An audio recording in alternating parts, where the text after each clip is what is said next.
Alright guys, what is up? Welcome back to Empyrion Galactic Survival with Lone Debater 7, and today we're going to be taking a look at the Alpha 12.0 2877 experimental build.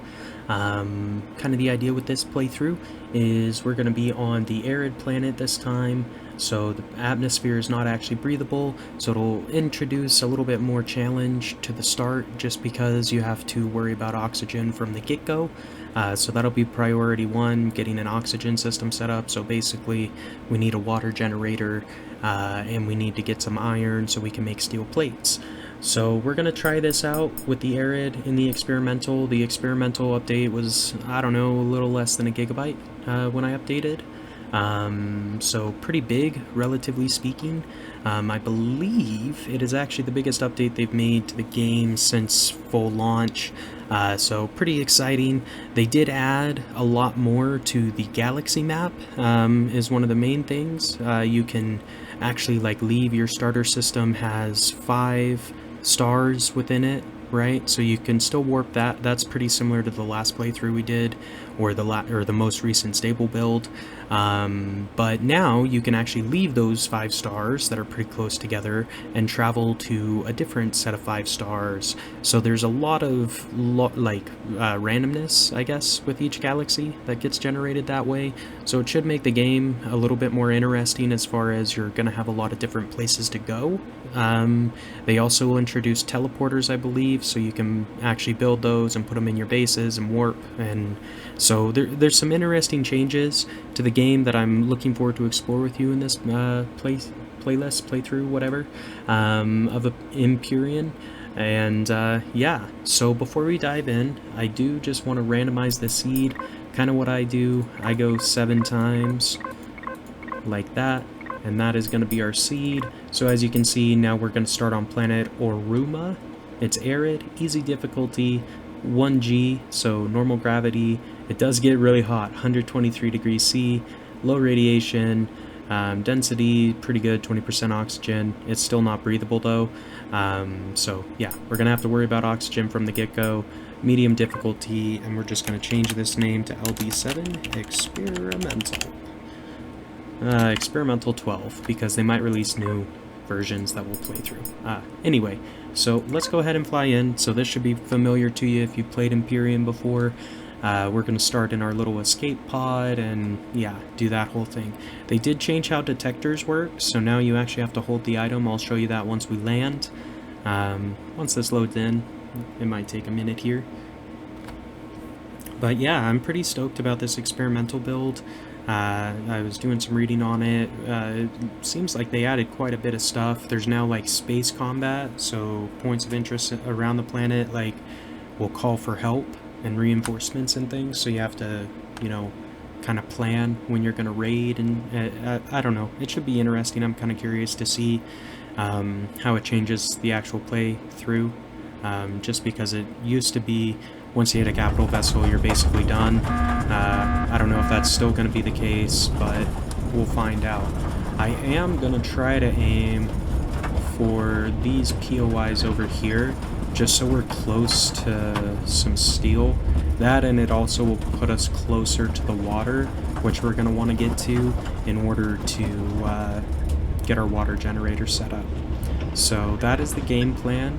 I think on Arid planets, the enemies might be stronger as well. I think they also nerf the defense lasers, so we'll see how this goes. Hopefully we don't just get wrecked right away. Alright, so we have now crash landed on our planet. Super fun. See, cool. And I did just want to access this because it's got a lot of good goodies inside. Robinson Protocol aborted. No, we won't abort. Alright, cool. Yeah. I'm happy to be alive too. Hit F on the escape pod. So this is the tutorial. It's pretty standard. We are going to put our survival tool and our detector in the hotbar.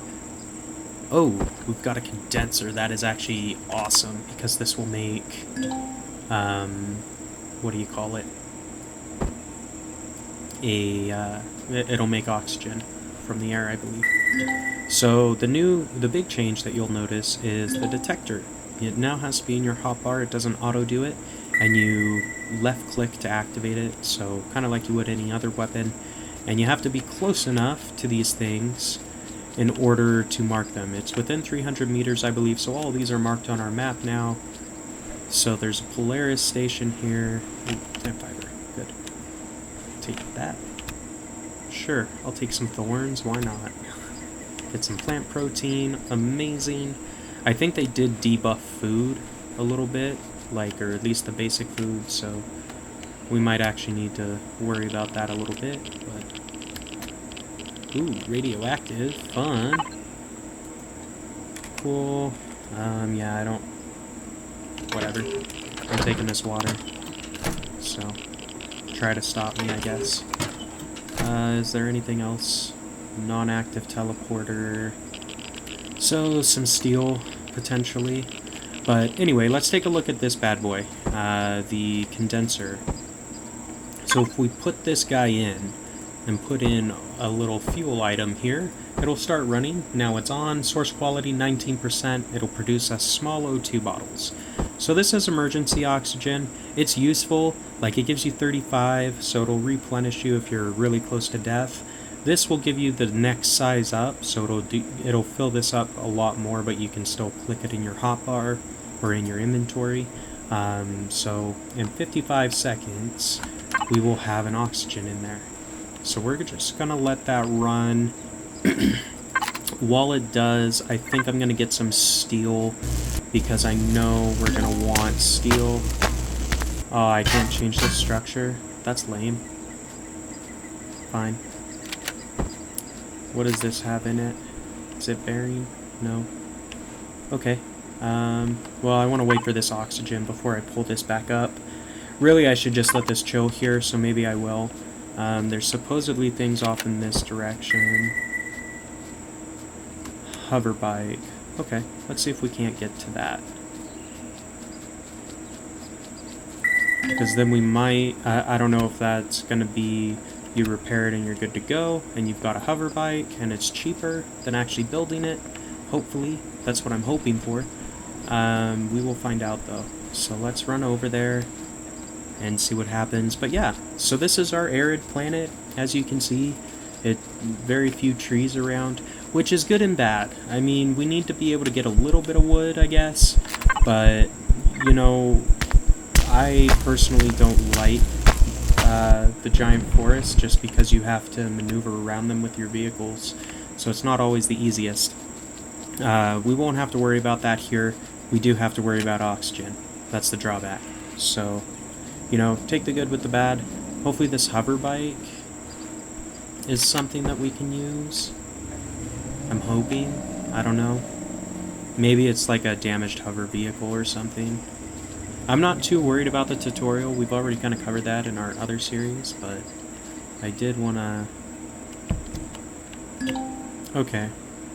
So we can't actually fly it. There's no engines on it.